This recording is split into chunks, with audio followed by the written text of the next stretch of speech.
नमस्कार दोस्तों, defence today में आज आपका स्वागत है। आज हम बात करेंगे गोरखा राइफल्स के बारे में। इसमें 7 रेजिमेंट है।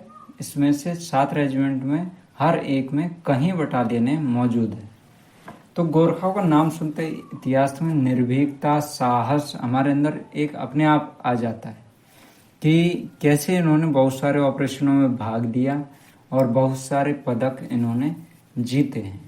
तो उन सब के बारे में भी हम बात करेंगे। तो इतिहास इसका देख लेते हैं। गोरखा बटालियन की जो जड़ है ना, वो 1815 में ब्रिटिश ईस्ट इंडिया कंपनी से जुड़ी हुई है।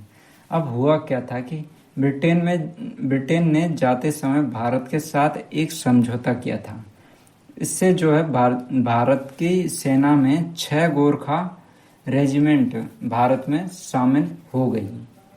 हालांकि अभी इसकी संख्या 7 है। गोरखा के जो सैनिक है ना, वो नेपाल से भर्ती किए जाते हैं, पहाड़ी इलाकों से आते हैं।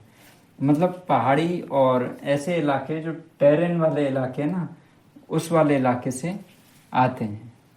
तो इस तरह से हम कह सकते हैं कि ये कितने महत्वपूर्ण क्षेत्र से आते हैं और इनको कितना अनुभव होगा। तो इन्हें जो है पहाड़ों पे चढ़ना, पहाड़ों में रहना, ये सब इनके लिए नॉर्मल बातें हैं। मतलब ये उसी अनुशासन में जीते हैं और मतलब ईमानदारी के साथ जीते हैं और साहस और निर्भीकता के साथ ये अपना जीवन यापन करते हैं। तो आज भी भारत की सेना में नेपाल से गोरखा भर्ती किए जाते हैं और किए जाते रहेंगे। अब विशेषताओं की बात करें तो इनकी लड़ाकू जो क्षमता, माउंटेन वॉरफेयर, जंगल वॉरफेयर, ऊंचाई वाले क्षेत्र में गश्ती और छापेमारी, और हथियार की विशेषज्ञता, खासतौर पर गोरखा चाकू का उपयोग, वफादारी इनकी रेजिमेंट की एक शपथ भी है। Better to die than to be coward. मतलब कायर होने से तो अच्छा है कि आप मर जाओ। तो मतलब इनको बचपन से ही ऐसा सिखाया जाता है कि गोरखा मतलब बहादुर लोग। तो बहादुरी के लिए जाने जाते हैं ये। और भारत की सेना में जितने भी रेजिमेंट हैं, उन सब रेजिमेंट में गोरखाओं को सबसे ज़्यादा पदक भी मिले हैं, क्योंकि इनकी बहादुरी के कारण। इंडिविजुअल भी मिले हैं और अलग अलग तरीके से पूरे बटालियन को भी मिले हैं। तो युद्ध अभियानों की बात करें तो 1947 के कश्मीर युद्ध के समय पाकिस्तान से कश्मीर की रक्षा की, और 1962 में चीन युद्ध के समय ऊंचाई वाले क्षेत्रों में मतलब चीन की बढ़त हासिल करने से इन्होंने चीन को रोका था। और 1971 में भारत पाक युद्ध में बांग्लादेश की मुक्ति में भी निर्णायक इन्होंने भूमिका निभाई। और कारगिल युद्ध की बात करें तो टाइगर हिल पर दुश्मनों को हराने में इन्होंने अपनी भागीदारी और योगदान दोनों दिया। और एलओसी पर काउंटर टेरर ऑपरेशन के लिए ये जाने जाते हैं। आतंक विरोधी अभियानों में अग्रणी है। और रणनीतिक मूल्यांकन की बात करें तो सीमावर्ती क्षेत्रों में सर्वोत्तम तैनाती है इनकी। गोरखा बटालियन हिमालयी इलाकों में दुर्गम पर्वतीय सीमाओं पर तैनात रहती है। मतलब कि बहुत ही जटिल इलाकों में ये तैनात रहते हैं। इनकी शारीरिक क्षमता और पर्वतीय युद्ध कला ने चीन और पाकिस्तान दोनों मोर्चों पर बेहद महत्वपूर्ण बना देती है।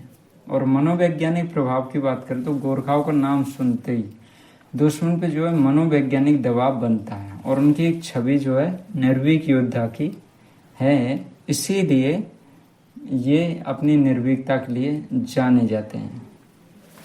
तो प्रतीकात्मक रूप से ये एक तरह से दुश्मन के अंदर डर पैदा कर देते हैं। और संयुक्त राष्ट्र शांति मिशनों में भी इन्होंने बहुत अच्छी भूमिका निभाई।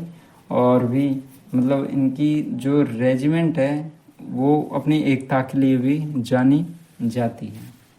और पुरस्कार की बात कर ले, कितने पुरस्कार इन्हें मिले हैं। परमवीर चक्र इन्हें 3 मिले हैं, जो कि अलग अलग ऑपरेशनों में मिले हैं। महावीर चक्र 20+, और शौर्य चक्र भी 100 से ज़्यादा मिले हैं।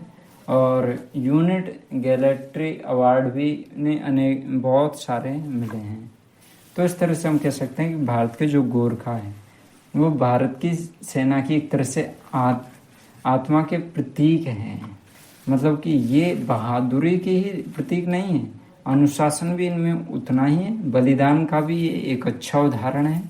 मतलब जब तक लड़ेंगे तब तक मर नहीं जाते। तो जो दुश्मन देश की सेना है वो तुरंत वापस चली जाती है ऐसे सैनिकों को देखकर, क्योंकि हर किसी के पास ऐसा हौसला नहीं होता है। तो वैसे आपका क्या सोचना है, गोरखा जैसे रेजिमेंट भारत के पास और होने चाहिए जिससे भारत की सेना और मजबूत हो? आप अपना कमेंट करके ज़रूर बताइए। धन्यवाद दोस्तों। नमस्कार।